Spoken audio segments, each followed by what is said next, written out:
আজকে বানিয়েছি গরমের সবচেয়ে মজাদার আর রিফ্রেশিং আমের লাচ্ছি। মাত্র কয়েকটা উপকরণে তৈরি হয়ে যাবে একদম রেস্টুরেন্ট স্টাইলের টেস্ট। প্রথমে ব্লেন্ডারে নিয়ে নিচ্ছি আমি ১ কাপ পরিমাণ মিষ্টি আম, তার সাথে দিচ্ছি আধা কাপ টক দই আর সাথে পরিমাণ মতো ঠান্ডা পানি অ্যাড করব। দিয়ে ভালো মতো লাচ্ছিটা আমি ব্লেন্ড করে নিব। আরও মজাদার আইটেম কিন্তু আমি এখানে অ্যাড করব। এখনই কিন্তু শেষ নয়। ধৈর্য ধরে অপেক্ষা করুন। এখন দিয়ে দিব স্বাদমতো চিনি। তারপরে হচ্ছে আমি এখানে ২ টো ভ্যানিলা আইসক্রিম অ্যাড করে দিব। যারা চিনিটা খেতে পছন্দ করেন না বা যারা মিষ্টি খেতে কম পছন্দ করেন তারা এখানে চিনিটা স্কিপ করতে পারেন। তো সাথে আমি ২ টো আইসক্রিম অ্যাড করে দেওয়ার পর ভালোভাবে আবারও ব্লেন্ড করে নিব। ব্লেন্ড করার পর দেখুন এটা কতটা সুন্দর ঘন আর ক্রিমি টেক্সচার এসেছে। এই সময়ে পুরো রান্নাঘরটা আমার গন্ধে একদম ভরে গিয়েছে।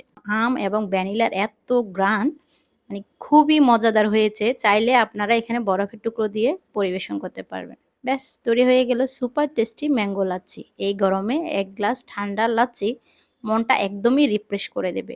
আপনারাও বাসায় ট্রাই করে দেখুন। আর কেমন লাগলো অবশ্যই কমেন্ট করে জানাবেন।